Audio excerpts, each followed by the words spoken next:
Hey, everybody, welcome back to the Fly Fishing Insider Podcast. I'm your host, Christian Bacasa. Today, we've got Donnie Price on the line. Donnie has a lodge that you're converting yourself full time to down in the Sea of Cortez. It's in Baja, California. What is it? The Mortaros East Cape? Is that how you say it? I probably murdered that. Muertos. Yeah, Martos. That's right. Martos Muertos. East Yeah. Cape. Yep. Okay, and you've been fly fishing since you were 8 years old. Correct. About 25 years of guiding, and then around 5 years ago, you got contacted by a buddy who was like, "You got to check out these roosters." Yeah. You got to check. No, you got to check out these. And then you fell in love and started going, all the time, and really have become an expert in that area, especially in around the area that you have this lodge now that you've been running. So I'm excited to jump into this, talk some rooster fish, because it is a species of saltwater fish that are just extremely dynamic, beautiful when you catch them and see them in the water, etc. And then we're going to go from rooster fish to talk about preparation. And from a preparation standpoint, at the end of the show here, the tip is really not only the preparation prior, but your daily prep, etc., while you're there fishing, etc. So we're going to get into some nice detail there to kind of get you guys all set up for the good showing when you take the time and energy to go on travel. So, Donnie, welcome to the show, man. Hey, thank you, man. Thanks for having me on. It's been a while. It's we've planned this for a pretty long time, and I'm glad to get this thing kicked off. Glad we could hook up. Yeah, I am too. We've planned this for a while. We've been chit chatting and on text and whatnot. And then I got a little sick, and then it was like, okay, let's do this. And then something else came in, but I always felt the stoke on the other end of the line and how pumped you were. Like, we got to do this. We got to do this. So I know you have a hard passion for rooster fish and getting out. So I'm definitely excited to talk about this. So let's jump right in. Yeah, Tell us a little bit about the area, maybe some of the history of the bay, yeah. et cetera, and then go from there. There's a lot. There's a lot. So yeah, it's a beautiful place. Our lodge is actually located about 300 feet above the Sea of Cortez, and we overlook Muertos Bay. And for the people that have never seen the place, it looks Caribbean. Turquoise, beautiful water. It looks like bath water. It's so clear and nice. We've got the most wonderful view in the evening, but the area itself, I mean, from about May to August, it's the best rooster fishing in the world for fly fishing, right? So there are rooster fish on the Pacific side, and there are rooster fish like in Cabo, but the ocean is so unstable there. You've got the currents from the Sea of Cortez meeting the Big Blue, and Right. it can be kind of rough. The people that are there basically, for the most part, guide for trolling and using bait and things like that. And, we just have a better setup to be able to fly fish off of open pongas, and we're rarely Okay. more than a quarter of a mile from the shore. So. Yeah, and I remember the Sea of Cortez as super calm waters till about 1 o'clock. But Yeah. at 1 o'clock, it kicks up, and that's, if I recall, I spent some time down there kayaking around.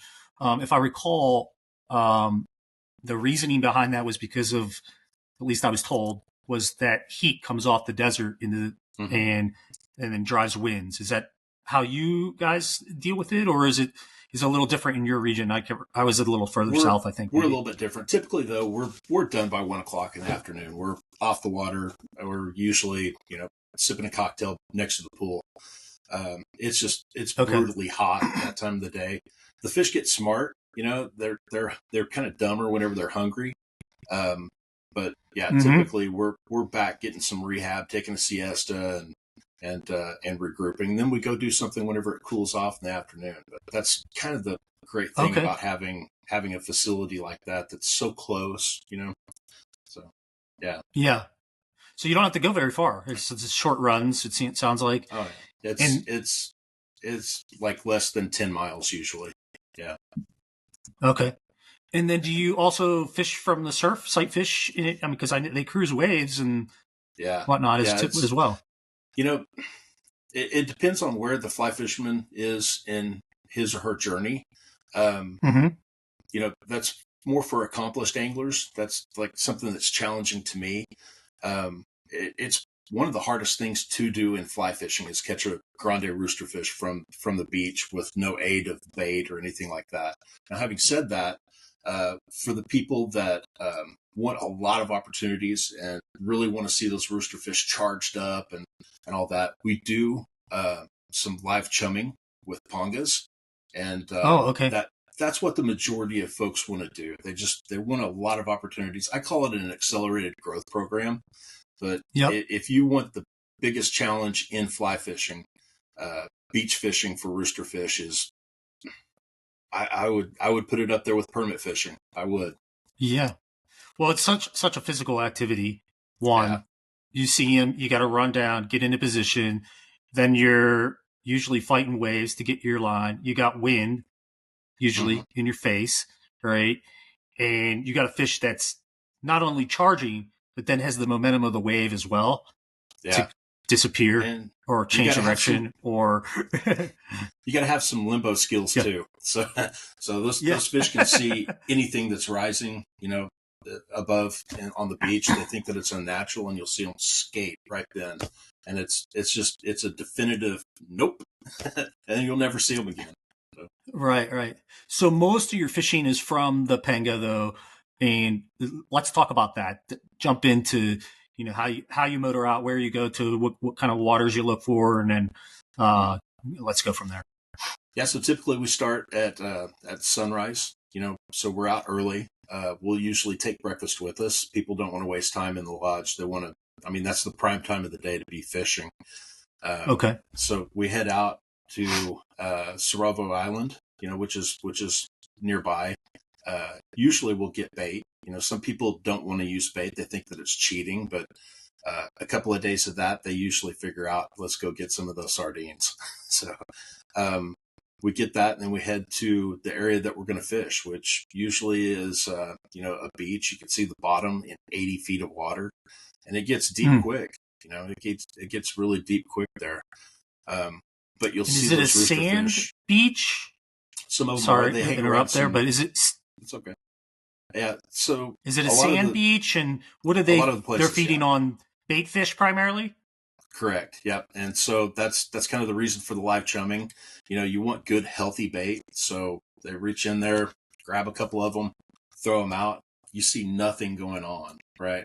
They know that the fish are there. Like my guides are multi-generation, fishing guides of that region. So you know, you see nothing happening, and then it's just explosions. These fish just go insane, and it's quite a Hmm. spectacle. Yeah. Wow, wow. Yeah, it's the first time you see a rooster fish, in my opinion, come up and you see that dorsal fin cut the water and that hard turn, Yeah. you're just like, your heart like wants to explode. You're, whoa, what is that? You know? And then the slow Yeah, I walks often too are say, really wild because they're just, sorry about that. I just got a phone call, so I'm turning my no phone worries. off. We got a little bit of delay here, so hang in there with us, everyone. It's okay. Yeah. Go ahead, Donnie. Um, yeah. So I apologize. What was the question again? Um, we were just talking about the dorsal fin of those Oh fish, yeah. coming out of the Yeah. water. There's the two sites that I've seen personally, which is the hard charge, but then there's that slow turn too. That's really unique as well. Oh yeah. They're so agile and so fast, but it looks like Freddy Cougar fingers coming out of the water and chasing stuff around. Especially the bigger fish, the 60, 70, 80 pound fish. We do see those quite often, especially this time of the year. Um, they're so agile. It's really quite insane. They look like deflating balloons under the water, and they can just make a 90-degree turn going as fast as they can. I've got good video from a drone of a roosterfish chasing bait, doing a figure eight getting outside of that figure eight and then hammering that bait. They're Wow. amazing to watch. Never get used to it. Yeah. So you guys motor out. You're in your panga, and then what kind of rods, lines are you using? What's the tactic Yeah, for getting on target with these guys? so typically you want a 10 weight to begin with, for the medium size, 20, 30 pound rooster fish, you want a 10 weight for that. Whenever you start to get a little bit bigger fish, 40 pound, 50 pound, 60 pound fish and greater than that, you want to step it up to a 12 weight. So typically, this time of the year, especially whenever the big fish are in, you want to use an intermediate sinking line. And if you've got some opportunities to be able to throw some poppers, things like that, have that floating line as well. But it's such a fast retrieve too, because those fish are just not interested in anything that's kind of slow moving. You want that thing to be ripping through the water, and they're still faster. So are you usually kind of doing? Are you usually doing like a tuck and retrieve, like tarpon retrieve, hand over hand? Correct. Yeah, but faster. Okay. As fast as you can go. That requires a little bit. And then practice. It does. It's just getting into that rhythm and feeling secure. Dealing with the line is a little bit different. All those little things, and I would assume that we can probably talk about that later. That's part of your practice and transition for preparation, right? Correct. Yeah. When you're targeting them, what kind of leader types are you using? Yeah, typically a 9-foot or 10-foot leader, and we're working basically from 50 to 30 pound tippet. So you're starting off at the fly line at 50 pound, run that out for about 2 or 3 feet, and then step it down to 40 pound and then 30 pound. Mm-hmm. So no bite tippet. Leader though. Nope. They don't really have very big teeth, and they inhale. Whenever they decide to eat, they eat. There's no middle ground. So as long as you get a good strip set in, they're not going to come unbuttoned. So that's kind of another thing is I like to use barbless hooks because they take it so deep into their gills. And sometimes you just snip that dude off and send them back. And excuse me, their mouths are pretty fleshy. They're not as bony as some of the other fish, I would assume, as well then? Correct, yeah. And like I said, whenever they decide to eat, they're going twice as fast as what you're retrieving the fly. So just keep stripping the same way that you were before until you come tight on them, and then just send it home. But they take that bait all the way down to their crushers just immediately. Okay. Wow. There's never a halfway bite with a rooster fish. It's always, you're going to know. Yeah. And you said you do a fair amount of popper fishing too then? Yeah. So the smaller fish, really, really exciting to catch them on like crease flies and poppers and things like that. So topwater bite is on with them if you can get them into it. Sometimes you can, sometimes you can't. It's the same thing as everything else. Yeah. Do you ever do any like conventional bait and switch? Throw stick baits, get them all riled up on a stick bait, and then throw the fly to them. I've heard of that down in like Mag Bay and things like that. Yep, we do that as well. Sometimes we only do that. Sometimes whenever you're on the beach, that's a great way to get the fish in a little bit closer. So you don't have to do that. Again, it's just it's not my job to judge people or where they're at in their path as far as anglers are concerned. What's fun to people is what's fun to people.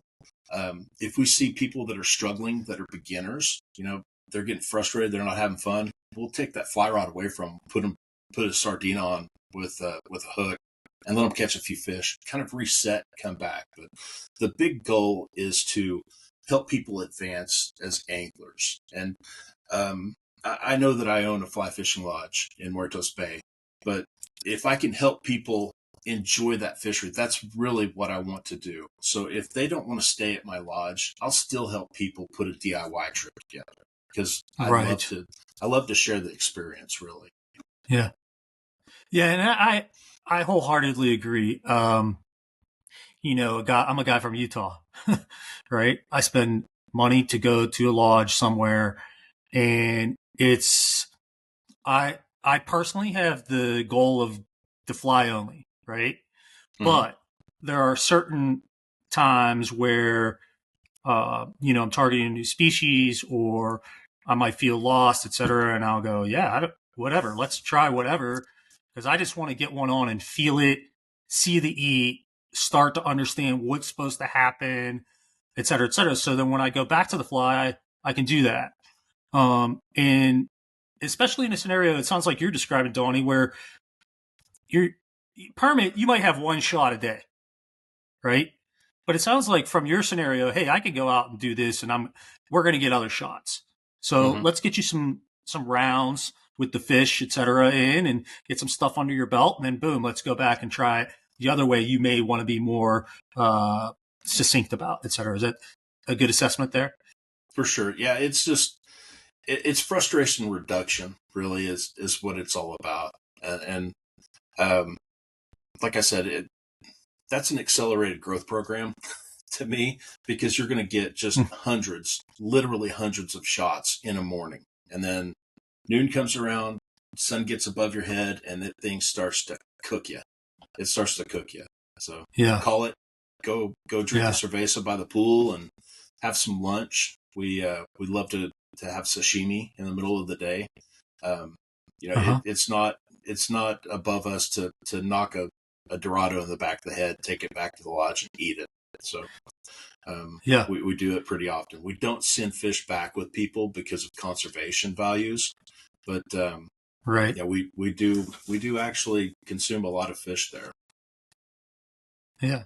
Well, one of the things I love about going down to that area, or any area where fish saltwater, is if you go out and get bycatches and things like that. Like you said, a Dorado, I'll go up, I'll slice up a Dorado. Well, we take a couple steaks that we need for the lodge, but the rest goes to the guide and their family and supports their lifestyle as well, which is, they're always welcoming. So it's really cool side of For them sure. too. Now rooster fish is off limits. We don't kill those. And the reason for that is they're different fish. Dorado grow 4 feet in a year. They'll grow to be 48 inches in a year, and they're everywhere. They're everywhere. Yeah. Skipjack, bonita, yellowfin, all of these other things. If we catch one of those, we're probably going to take it back to the lodge and cook it up or prepare it some way. Well, sounds delicious to me. Yeah.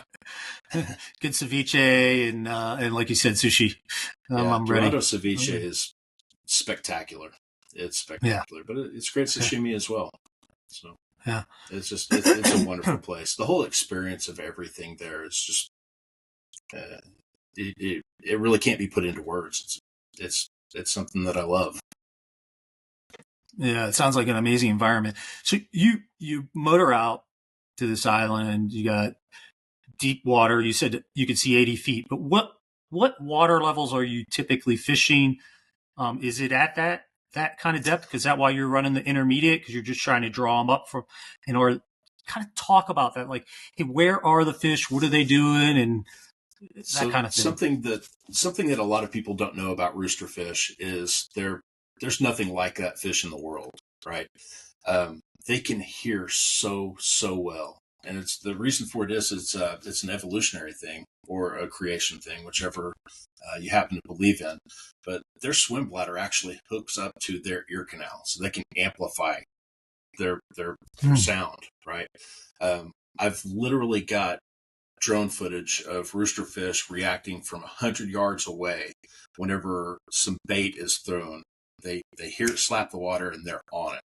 So in my mind, the reason for the intermediate line is not necessarily to get the fly down deeper because you're retrieving that thing so fast, but it's to make it to where they can't hear it on the surface. Does that make sense? Oh, okay. That slacking noise. Yep. Is that what you're referring to? Okay. Correct. Yep. So you've got that rod tucked underneath your armpit, and you're hucking that line as fast as you can. If that thing's busting the water on the top, they're going to hear that, and they're going to be less likely to eat, in my experience. Okay. Okay, and then what kind of flies are you typically throwing? Like a sardine pattern, you said, or a pugliese of some sort? Different colors that you like? Puglisi is a genius.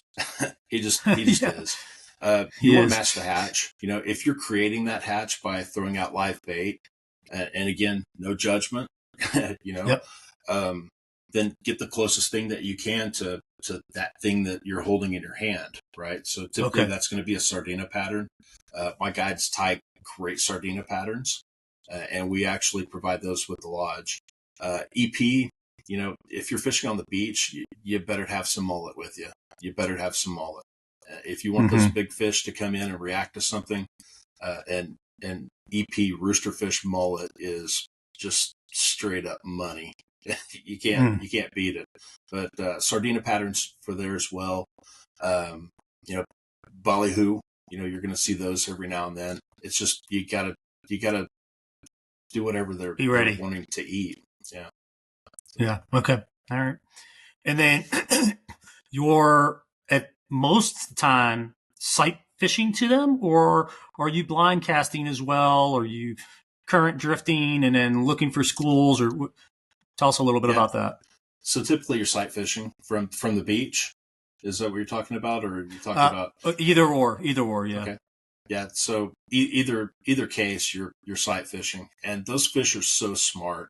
I don't mean to build them up into like a superhero fish or anything like that, but they're so smart that if you present the fly to them and they learn that that's not real, they're not going to look at that thing again, right? And especially the big fish, the world class fish, you pretty much got one shot at them. So you got to have that Okay. timing down right, and that's really the biggest thing that you're learning initially whenever we're skating out bait is where in the process are you actually putting that fly out there that's going to capitalize and make it to where you've got the best chance to be able to catch that fish. Okay. So where is that? Is that, let's talk about that. Is that you have to be within a garbage can lid size of their body? Do you have Yeah. to get across them? Talk through that in high detail for us. So basically, what you're going to be doing on the boat is you're watching this captain throw out these sardinas, right? And we've got 5 gallon buckets full of these things in a live well, right? So he Okay. chucks these things out. At that point right there, you want to be able to stick a fly exactly where he hit the water. And you want that thing to sound like the same thing that hit the water, right? So you got to have a little bit Mm-hmm. of a slap on it, right? Um, as soon as you start seeing those rays come out of the water, and sliding around and nabbing stuff, you can tell whenever they get excited, right? Okay. Have that bait pretty close to where that other bait is if it's there. If they've already eaten it, put it in front of them, and then start that thing retrieving as fast as you can as soon as it slaps the water. And what you'll see is this thing is just kind of skipping along the top or just a little bit subsurface, and that fish will inhale it, and you'll see it, and Mm. you won't see that fish again for 45 minutes. It's gone. Okay. 12 weight bent completely over and really really leaning on it. You're talking about a 45-minute fight. Yeah. Yeah. In when you when you're casting and you're trying to get that slap, are you low tipping your rod to get that to roll over really hard and slap? Is that your technique, or talk through that Yeah. technique a little bit? It depends on the distance. I typically like to cast pretty far out those bigger fish. If you can cast further than anybody else, you're going to have more shots at them, right? Mm-hmm. And they know, if I stay 100 feet away from this boat that is magically, releasing these fish, I have less of a chance of my mouth hurting and getting really tired. So if you can make 100 to 110 foot cast, you're going to have access to fish that nobody else does. Right. What percentage of fly fishermen can cast that far? Maybe Yeah, it's like less than 1%. 1%. Yeah. Yeah. So anyway, if you're casting that far out, just huck that mother out there and just let it do what it's going to do. But if you're casting 50 feet, maybe go ahead and put a third haul in that thing and have it slap the Okay. water like it's bait. And you'll see Okay. those fish, 30, 40 yards. You'll see them right next to the boat sometimes. And it's next worldly. It's like Yeah. Jacques Cousteau. actually called that the Aquarium of the World. Cerralvo Island was renamed Jacques Cousteau Island because that was the place that he loved going. It was his favorite place to Yeah. dive. Yeah. Years ago, I went down to Sea Cortez. I kayaked around for 10 days prior to the new year. And I wasn't a fly fisherman. I spun some crankbaits and stuff and caught some fish, and it was super fun. But I did a fair amount of snorkeling and spearfishing. Actually, is how we fed ourselves. Yeah. With a gigging style spear, like a sling. And yeah, and I recall going in the areas where it was like aquariums. You would fan coral and fish everywhere. It was like you saw on TV. It was Jacques Cousteau. I mean, I grew up with Jacques Cousteau. It was like one of the coolest shows, right? Yeah. And I never thought I would see that. Yeah, I had been to Maui and other places and snorkeling, and you're like, oh, it's beautiful, it's beautiful. No, this is like raw, untouched, very natural. I mean, you would swim through these dark lagoons to these like rock outcroppings, and then you get in the rock outcropping, and it would be crystal clear, and there'd be so much life. It was like being in a fish tank, literally. For sure. So. Yeah, I can appreciate it. Parrotfish, and I can't believe how many different fish species are actually there. Cerralvo Island is incredible. It's incredible. If you snorkel there, you're going to see some stuff. Yeah, beautiful zone, and it's just so raw and untouched. It's an extremely arid and blank environment outside of the water, from what I experienced. And then you get into the water, and that's where it feels like all the life is. Yeah, and it's palpable. You can actually feel that. So you're in the area, and you're looking at this arid desert that seemingly has no life, unless that you're around at nighttime, and then it comes to life. Comes alive, yeah, for sure. Yeah, it's the most spectacular, most proliferative fishery that I've ever seen. And sometimes you get the opportunity to walk on that line that separates this world from this. That's one of my favorite things to do. Just on the beach, just realize if you go this way, it's one of the most life providing places in the world. And if you go this way, you might die. Yeah, right. Yeah, it's blank. Yep. So I love it. In fact, that's how the bay got its name, Muertos, or so it's famed. In 1535, Cortez found this place, right? And the legend goes that there were a lot of black pearls there. So he went around to different places and got people that pearl fish, and then just annihilated all the oyster population that was making pearls. But whenever he was done with that, he left those people to die there. Like there's no water. Oh, wow. Yeah. So, yeah. Bay You would maroon them to the old island. There's another fabled tale that the way that it got its name was by the dead man anchors that are in the bay, because there's a silver. They found silver there. So to moor the barges that they had to pull those out, they set dead man anchors there, bay the dead men. So that's a little bit kinder, a lot more PC, but I don't think that it's accurate. I think probably the Cortez ones. Yeah, that's probably a little more. It is. Yeah. So they've tried to rename the bay for marketing purposes, Baja de los Sueños, which is Bay of Dreams. But if you talk to the locals, it's known as Muertos Bay, Baja de los Muertos. Nice. Yeah, I like the old tale and the fable. It's got it's got a good jab to it, right? There are dangerous things that happen whenever you forget about history. So it tends to repeat itself. So learn from it. Move on. That's a good point. That is a good point. All right. Let's see the name of the lodge. Let's make sure everybody can get a hold of you, get contact of you. So what's the website address and your social channels, whatnot? ElGalloFlyFishing.com is the web address. We can be found on social media as well as El Gallo Fly Fishing. That's on Twitter. It's El Gallo Fly Guys. but it's actually spelled Elgallo. So most of the gringos say El Gallo, but that's just not proper Spanish. Yeah. Right. Yeah. Yeah. Okay. El Gallo Lodge. And let's do this. We're going to jump into your preparation tip, right?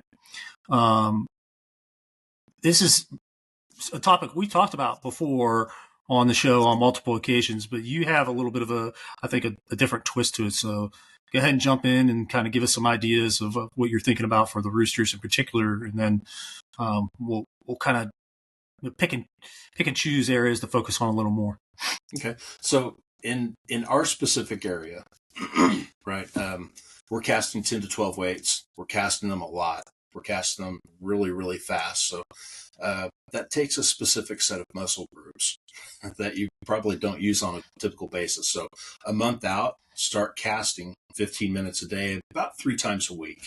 And don't overdo it, because you can hurt yourself casting a 12 weight, right? Mm-hmm. But just 15 minutes a day, and really concentrate on trying to get that distance out there, number one. But number two, try to do it quickly. So start practicing things like letting line loose in your back cast, so that you've only got to do one false cast to get a lot of line out, right? Mm-hmm. These fish are incredible. They'll smash something in the front, and by the time you've got a cast out there, they'll be in the next zip code, right? Okay. So you really have to concentrate on doing things well the first time and doing them quickly, right? All right. So let's stop there. I want to dive into that a little bit. When you're starting your cast and you're on your penga, 10 feet of line out, fly in your hand? Is that how you're positioned? Typically, I mean, you're in the Sea of Cortez. There's really not a lot of hangups out there. The only thing that you've got to worry about is like needlefish eating your fly and messing your leader up and taking time away from you. So yeah, have that fly in your hand, or have the leader in the hand, and then be ready to pop that thing out there, and then just hit that thing as soon as you've got it. Right. Okay. Really concentrate on your double hauling, and concentrate on being able to release line not only on your forward cast, but on your backwards cast too. And roll casting is important too, especially whenever you're changing directions. If you're out this way a fair bit and the fish goes over here, retrieve that thing in to where you've got about 40 feet of line out. Do a snap T almost, like a spay cast. And then that line will be pointed that way now. That's much, much faster than doing 5 different false casts and trying to put that thing out there. You've already missed the fish at that point. Okay. That's great. All right. So now you're getting your hopefully 50 plus foot cast, right? Mm-hmm. That's kind of where we're aiming. The longer, the more shots you're going to get.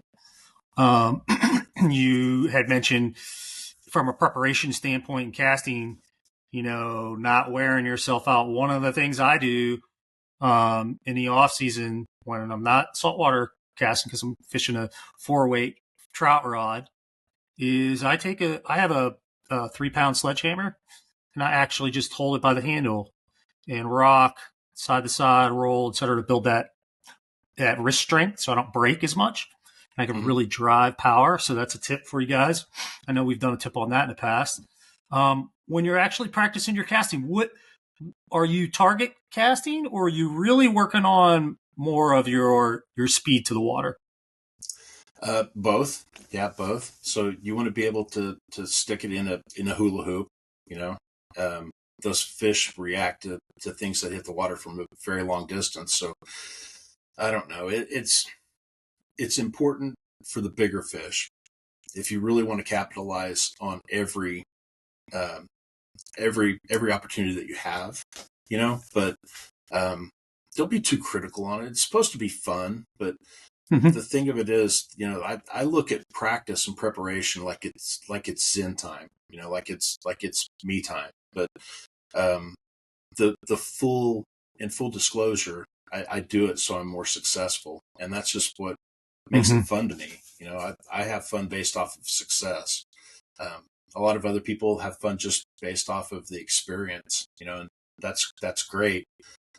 There's some people that don't have enough time, they don't have 15 minutes 3 times a week to be able to do stuff. But I would argue that maybe 15 minutes less of TV watching, or something that could be easily sacrificed, is going to make it to where you spend thousands of dollars on these trips. Why not capitalize on that time? Why not make it more successful? Why not make it to where you have more fun on the trip? And not only that, a lot of times we have couples trips. Our next trip is going to be a couples trip. That's a time that you can spend with your loved one, preparing for that, and then taking that time for each other, and kind of connecting a little bit before the trip. I think that it's right. I think that it's a wonderful thing to do. So a month out, 3 times a week, 15 minutes a day, that's it. And you're going to have so much more success based off of that. So beyond casting, that's good advice. Beyond casting, go ahead. Yeah. What's beyond casting? So, the way that we present the fly is just rapid. It's just like Sonic the Hedgehog meets a fish, right? So you want to be able to get that thing out there and bring it back as fast as you can. And like I had mentioned before, if the bait is going kind of slow, you'll see them go to it and then knife's edge off, and then they're gone. If you're ripping that thing in as fast as you can, double hand retrieve, that's whenever you're going to have the most success with rooster fish, especially from a ponga, right? On the beach as well, but it's kind of a different thing. You got to be able to stage. Timing is a lot more important. Things of that nature. But on the ponga, you just want to get that thing out there as fast as you can, and then rip that thing in. Now, there's a point that fish is going to eat, right? Whenever it does, it will actually come at you another 10 or 15 feet before you come tight on that thing, because it's moving so ferociously fast, right? You don't want to set the hook whenever that happens. You don't want that rod tip to go up. You just want to keep retrieving. Whenever you almost get tight, till they turn. Whenever they get tight is usually whenever they turn. You've got the rod tip still underneath your arm, right? So you want to take your hand that you don't have your line in, grab that rod, and then take your line hand and tug it, right?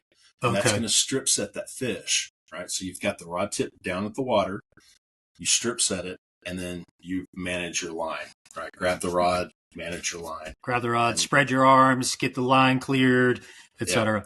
Let's step back just a second here, because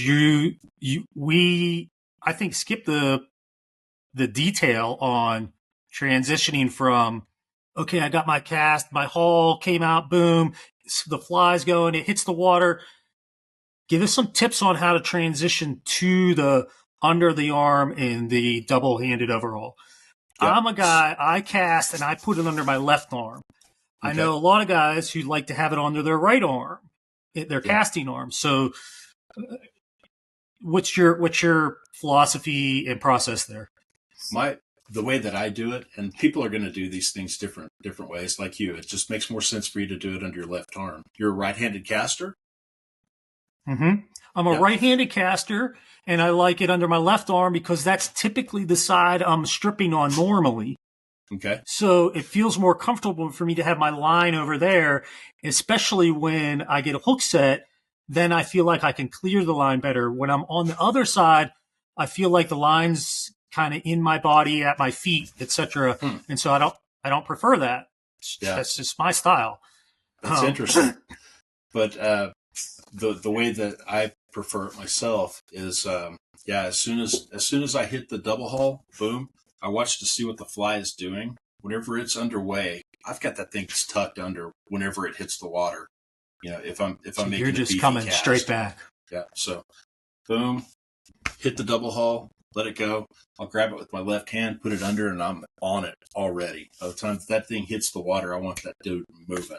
It's skipping across the top of the water, and the intermediate sinking line's underneath the surface, so it's not slapping around doing it.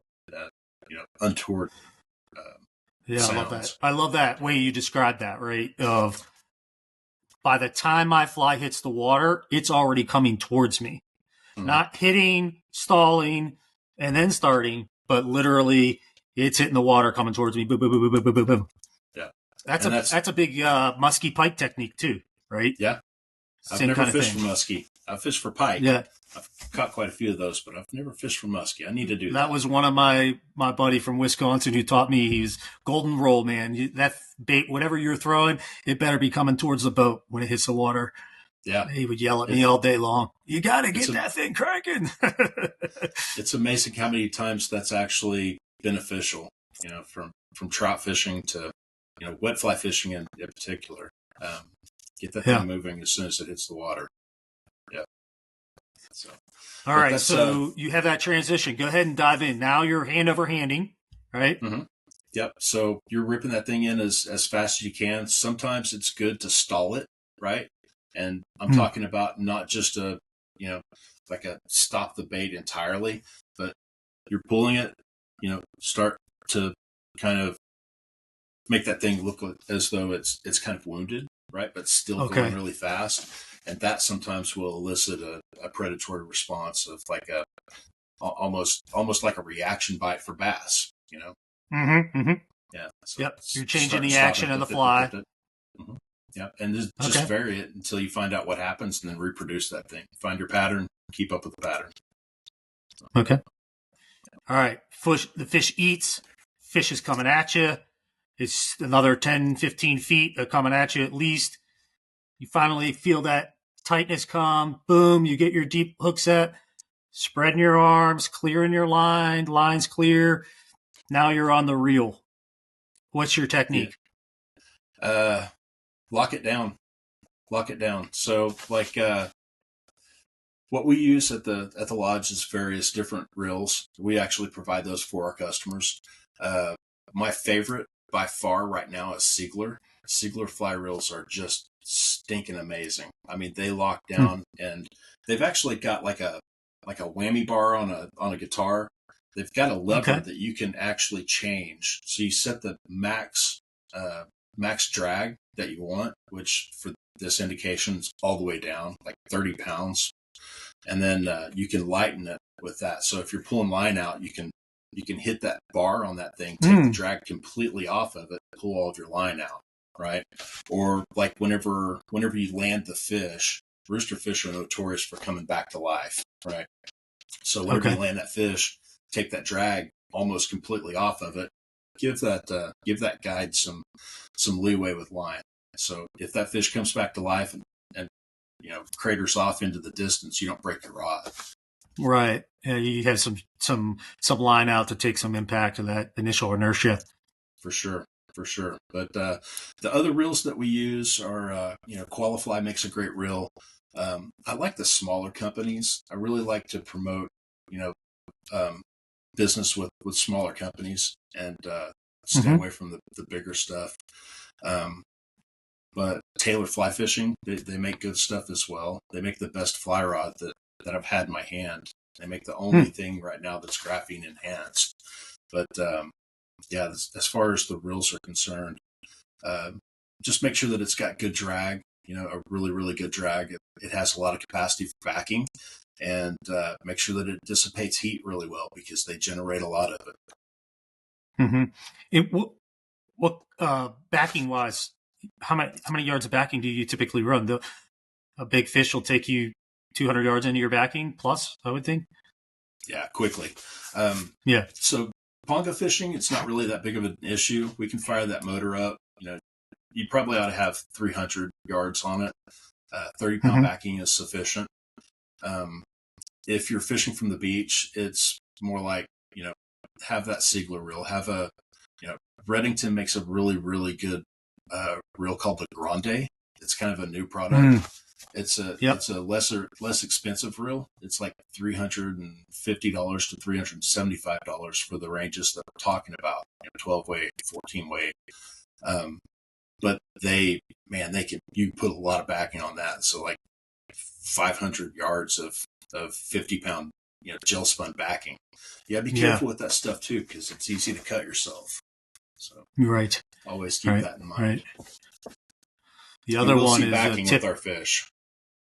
Yeah, the other tip for backing is You know, a lot of people will lace their backing and they'll just run it very parallel and they'll be real smooth back and forth. Every once in a while, when you're putting your backing on, you want to take hard angle across your backing. Because if you don't do that, a lot of times what you'll do is, like you said, if you clench on that or you get it to go tight, that backing will actually seat within itself, and you'll see people break. Yeah. Well, that's really cool, man. You've got some great tips. When you're fighting the fish, I would assume it's like anything else. What kind of hooks are you? You're running some pretty big hooks, I would think, so you can turn them and not worry about bending hooks and things like that. So really trying to turn the head of the fish. Like we like J hooks a lot. We like shorter shank hooks a lot more. You know, you just get a lot better leverage on fish. And traditionally, it seems like they come unbuttoned a lot less often if you use a shorter shanked hook. But you know, like I said, there's not really much of a challenge. Whenever they decide to eat, they're going to eat, and they're going to take it deep, like into the gills deep sometimes. So you just have to be careful with it. Do the right thing whenever that hook is too deep. Just cut it off and let them go.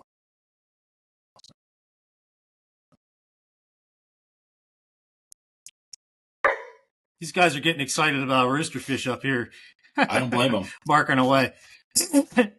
Are they, when you hook them, are they running subsurface mostly, or are they diving, or are they jumping? They're gonna dig. They're gonna dig. They're gonna dig. Okay. Yeah. So they'll head straight down to the bottom and then go way out. They don't really typically associate all that much with structure. You know, like yellowtail. Mm-hmm. The first thing that a yellowtail is going to do is go straight for the rocks, and they're going to break you off. But it seems like roosterfish, their biggest way that they have to protect themselves is their speed in open water. So that's kind of where they head for. But they'll go straight into the boat sometimes, and then it's a big stalemate. You're pulling on them as hard as you can. I'll tell you another tip, especially for the freshwater fishermen that are transitioning into salt. Don't high stick the rods, because you'll break them. Like every time, 100%. You have that rod tip up really high, and that fish is directly below you, you will break that rod 100% of the time. So keep the angle like 15 degrees, 20 degrees away from the fish, and whenever you get more than that, use your reel. You know, that's a good way not to cost yourself the fee of getting that thing fixed and be without a rod for your trip. Yeah.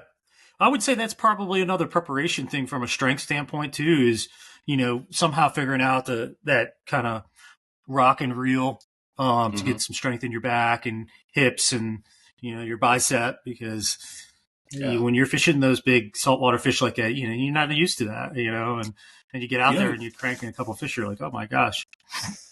You know who does a really good job with teaching people how to do that is Andy Mill.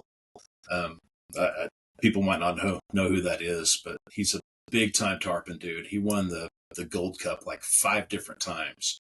But his big thing was to figure out what the breaking point of his tippets and leaders were. He would lift like a 15-pound weight or a 12-pound weight off of a pulley, you know, with his fly rod.